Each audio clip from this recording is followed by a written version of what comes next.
teman-teman Bisnis Hack, balik lagi ketemu sama saya Deborah Priyanita, Financial Planner. Nah, di sini saya akan bahas tentang dana darurat. Kenapa sih penting banget punya dana darurat? Dalam disiplin ilmu keuangan, dana darurat itu penting buat dimiliki untuk pertama kali. Kenapa? Yaitu tadi, karena banyak hal-hal yang tidak terduga, yang seringkali kita itu nggak punya dana cadangan untuk pembayarannya. Semisal, teman-teman mau renovasi rumah, teman-teman tuh udah awal-awal tuh sukanya investasi dulu, tapi tiba-tiba rumah rusak pengen renovasi, nggak ada uangnya. Padahal investasinya itu lagi turun kondisinya, jadi lagi negatif nih, rugi hitungannya. Jadi teman-teman nggak bisa nih ngambil dari investasi, karena apa? Jadi rugi. Jadi pentingnya punya dana darurat, teman-teman itu bisa untuk hal-hal yang sifatnya darurat kayak gitu, atau untuk dicadangkan untuk hal-hal yang sifatnya mendadak. Jadi tadi kan dana darurat selain untuk renovasi rumah, sekarang kita kayak lagi ngalamin masa pandemi COVID-19 nih. Teman-teman banyak yang di PHK, tiba-tiba kehilangan pekerjaan, ada yang kehilangan pendapatan bisnis. Nah, dana darurat ini penting banget dikumpulin karena apa? Untuk kondisi-kondisi yang darurat seperti ini. Jika teman-teman punya dana darurat, teman-teman nggak bakal marah-marah ke pemerintah kalau pamannya nggak boleh kerja, nggak bisa beraktivitas. Jadi semisal nih kayak pengusaha-pengusaha kan otomatis nggak jalan juga kan, dan mereka kalau nggak punya dana darurat otomatis mem-PHK karyawannya juga. Jadi penting banget punya yang namanya dana darurat. Nah, untuk perhitungannya nanti saya jelasin ya. Untuk kali ini kita bahas untuk karyawan. Jadi kalau karyawan punya dana darurat berapa sih? Sebenarnya yang dibutuhkan minimal kalau untuk karyawan itu adalah 6 kali pengeluaran, tapi lebih baiknya 6 kali pendapatan. Kalau untuk itu yang single, tapi kalau untuk yang teman-teman udah berkeluarga itu beda lagi. Teman-teman kalau yang udah berkeluarga itu ada di angka 9 sampai 12. Jadi 9 sampai 12 kali pengeluaran bulanan atau pendapatan setiap bulannya. Nah, teman-teman kalau untuk dana darurat ini kita kan banyak yang nggak seneng nganggarin ya, karena kebanyakan orang-orang anak muda, sebenarnya anak muda sih yang nggak seneng nganggarin karena apa? Mereka tuh banyak lebih senang berinvestasi dulu. Jadi mereka tuh belum apa-apa pengennya investasi, punya return, terus dapat uang lebih banyak lagi. Nah, itu hal seperti itu tuh kalau menurut saya itu mereka nanti akan kejebak sendiri saat mereka nggak punya uang. Jadi teman-teman sebelum berinvestasi, teman-teman harus anggarin dulu dana darurat sampai terkumpul, baru berpikir untuk punya investasi. Jangan kebalik-balik ya, berinvestasi dulu baru punya dana darurat. Jadi pastikan teman-teman punya dana darurat dulu baru berinvestasi. Nah, itu dana darurat itu maksudnya gimana? Maksudnya kita nyimpan cash aja atau kita taruh di reksadana yang juga ada minim risiko atau gimana? Nah, dana darurat itu sebenarnya bisa kita alokasikan dengan bermacam-macam produk ya. Jadi untuk dana darurat itu ada yang disimpan di tabungan, terus ada dana darurat yang bisa disimpan di emas, atau mungkin kalau teman-teman punya reksadana itu bisa pilih reksadana pasar uang atau reksadana pendapatan tetap.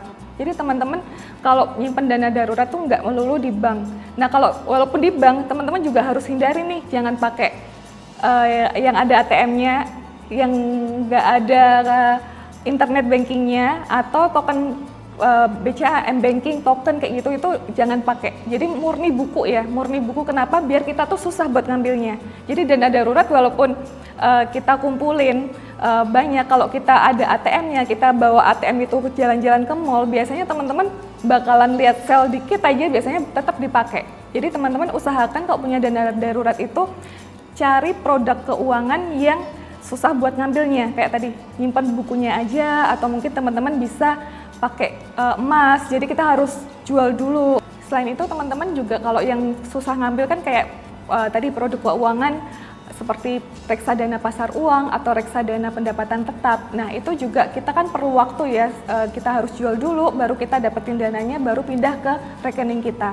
Jadi teman-teman pastikan kalau punya dana darurat itu untuk mendapatkan uangnya itu agak kesulitan, jadi lebih aman. Walaupun kesulitan pun paling nggak nyampe seminggu teman-teman udah dapat uangnya untuk diambil, seperti itu. Nah, Mbak, kenapa kok karyawan harus nyiapin dana darurat? Maksudnya gini, kan karyawan tiap bulan kan dapat gaji yang tetap gitu, jadi dia bisa memperhitungkan Beda sama misalnya pengusaha atau pedagang, kan mereka ada uang penghasilan nggak tetap. Nah, barulah mereka pantas lah buat dana darurat. Nah, kalau karyawan kenapa kok harus buat dana darurat juga? Berapa penting? Jadi kalau untuk karyawan, kenapa sih penting punya dana darurat? Yang pertama, mereka kan nggak pernah tahu yang namanya resiko pekerjaan.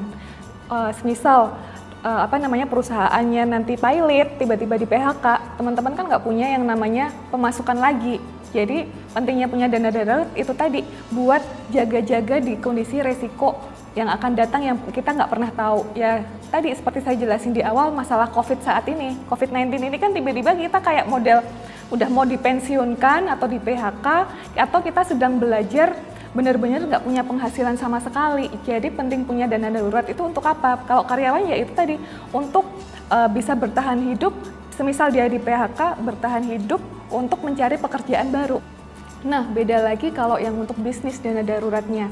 Kalau untuk pembisnis kita harus bagi dua. Kenapa bagi dua? Yang pertama dia punya usaha. Punya usaha otomatis kan dia juga ada operasional ya. Berarti dia harus punya yang namanya dana darurat untuk bisnis atau usaha.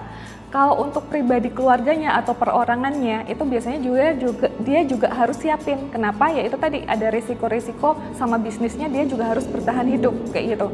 Jadi kalau semisal usahanya oleng, dia masih bisa bertahan untuk biaya hidup dan untuk biaya keluarga. Semisal kayak sekarang nih bisnis lagi sepi, nggak ada pemasukan, atau mungkin tiba-tiba bisnisnya kolaps kayak gitu, teman-teman bisa ada waktu buat recovery bisnis baru kayak gitu. Nah, kalau buat bisnis berapa sih untuk dana budget dana darurat? Kalau bisnis itu 12 kali pengeluaran bulanan. Jadi bedain ya, tadi kan kalau semisal karyawan tadi kan single 6 kali pengeluaran atau pendapatan, kalau berkeluarga 9 sampai 12, kalau pembisnis itu masing-masing 12. Jadi teman-teman bisa bertahan selama setahun kalau terjadi resiko. Itu pengeluaran dari perusahaannya apa pribadinya dia? Kalau semisal, nah pembisnis kan macam-macam ya, ada yang digaji, ada juga yang ngambil keuntungan dari usaha. Kalau teman-teman bisnis yang model digaji, itu uangnya dari gajinya. Tapi kalau teman-teman semisal ngambil untungnya dari bisnis, itu biasanya ya dikelola dari uang yang diambil dari keuntungan. Jadi bedain, tetap yang uang bisnis itu kan berarti kan dia punya posnya sendiri, beda sama yang buat dia biaya hidup. Jadi better digajinya. Iya, better digajinya. Jadi jangan dari uang bisnis, karena kan kebutuhannya beda, rekeningnya juga beda ya. Jadi teman-teman harus tahu rekening yang untuk bisnis dan juga untuk pribadi. Dan dana darurat diambil dari masing-masing pos tadi, bisnis sama untuk pribadi. Jadi tadi udah dijelasin tentang dana darurat. Nah, untuk lebih ke arah prakteknya, teman-teman saya akan jelaskan gimana cara perhitungan dana darurat. Dana darurat untuk karyawan, itu tadi kita udah jelasin 6 kali pengeluaran darurat ya, darurat 6 kali pengeluaran. Ini untuk single.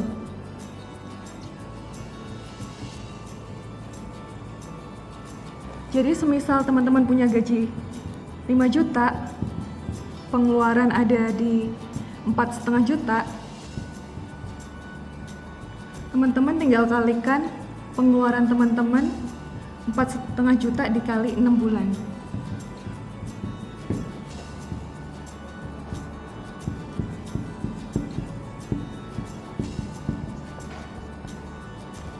Jadi ini udah dapat sekitar 27 juta. Ini untuk yang single.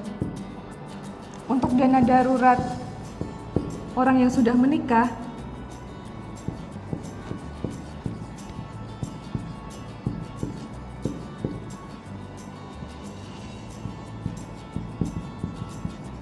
itu ada di 9 sampai 12 kali pengeluaran.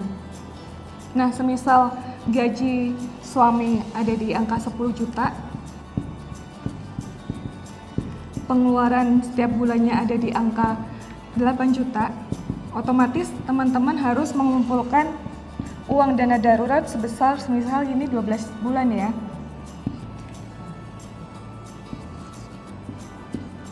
Otomatis teman-teman harus mengumpulkan dana sebesar 96 juta. Nah ini tadi teman-teman harus simpan di rekening yang tadi saya udah jelasin, nggak ada ATM, buku rekeningnya nggak ada ATM, nggak ada internet banking, terus bisa disimpan di emas atau teman-teman juga bisa simpan di dana reksa. Dana reksanya yang dana reksa pasar uang dan juga dana reksa pendapatan tetap ya, untuk menjaga keamanan. Jadi itu tadi untuk karyawan. Nah untuk pembisnis gimana? Untuk pembisnis ada perhitungannya sendiri ya teman-teman. Untuk pembisnis, dana darurat itu ada dibagi dua, untuk usaha dan juga untuk pribadi. Kalau yang untuk usaha itu 12 kali pengeluaran. Kalau yang untuk pribadi ini bisa 6, bisa 12 kali.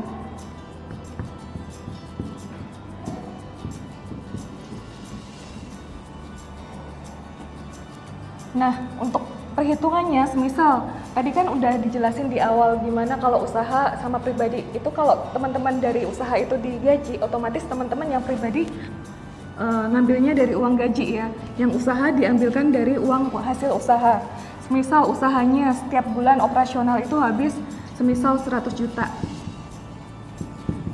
Berarti otomatis uang untuk dana darurat usaha 12 kali 100 juta. Itu hasilnya adalah 1,2 M. Ini dana darurat yang harus dimiliki untuk operasional usaha. Sedangkan untuk pribadi atau pemilik bisnisnya, itu semisal juga sama kita keluarkan 12 kali pengeluaran. Semisal dia setiap bulannya habis pengeluaran 10 juta. Berarti dia dihitungnya juga 12 kali 10 juta. Ada di angka 120 juta. Ini untuk pribadi.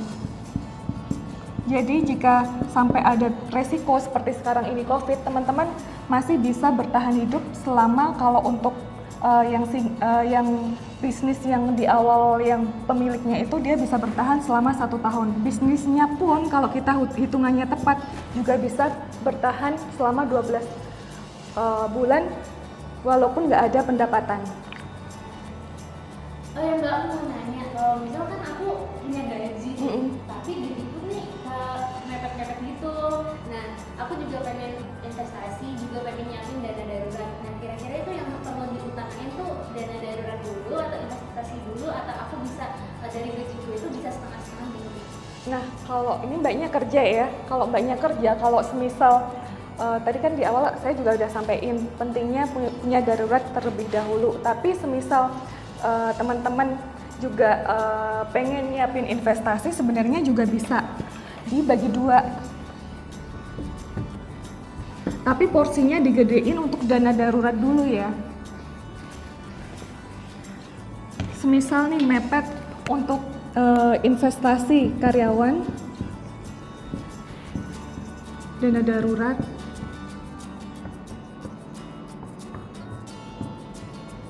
sama investasi,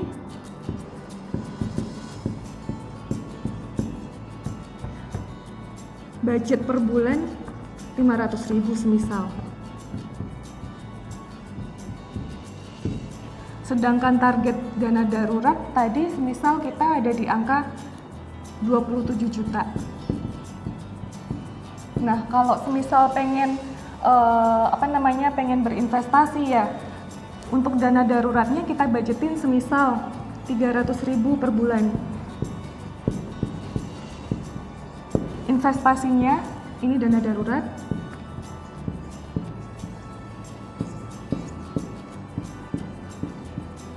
Investasinya 200.000 per bulan. Nanti di tengah-tengah jika teman-teman punya bonus untuk karyawan, itu bisa langsung dimasukin ke dana darurat terlebih dahulu. Jadi teman-teman tetap bisa berinvestasi, tapi dana daruratnya juga aman. Kalau pengen nyambi punya ini ya investasi ya, jadinya teman-teman bisa, tapi porsinya digedein dulu di dana darurat. Karena apa? Itu masalah risiko tadi ya, kayak sekarang nih COVID. Tiba-tiba di PHK, kalau nggak punya dana darurat, mau duit dari mana? Apalagi kalau dia punya investasinya di saham lagi kondisinya merah semua. Adanya kita harus bayar hutang, biaya hidup, itu kan kalau nggak ada dana darurat repot banget ya. Jadi paling penting pertama harus memiliki yang namanya. Jadi kesimpulan dari tadi yang saya jelasin di awal sampai akhir dari perhitungan ini jelas ya buat teman-teman semua, harus punya yang namanya dana darurat. Minimal untuk karyawan itu harus di angka 6 pengeluaran atau pendapatan. Untuk pembisnis bisa di angka 12 kali pengeluaran. Tapi tadi kalau yang karyawan, kalau yang single ya, kalau yang udah menikah punya anak itu juga di angka 12 kali pengeluaran. Jadi jangan lupa teman-teman miliki dana darurat dulu baru berinvestasi. Kalau pengen nyambi dua-duanya ini, teman-teman bisa bagi tapi porsinya tetap digedein di dana darurat. Jadi sekian seri saya tentang dana darurat, semoga bermanfaat buat teman-teman semua. Terima kasih, sampai jumpa.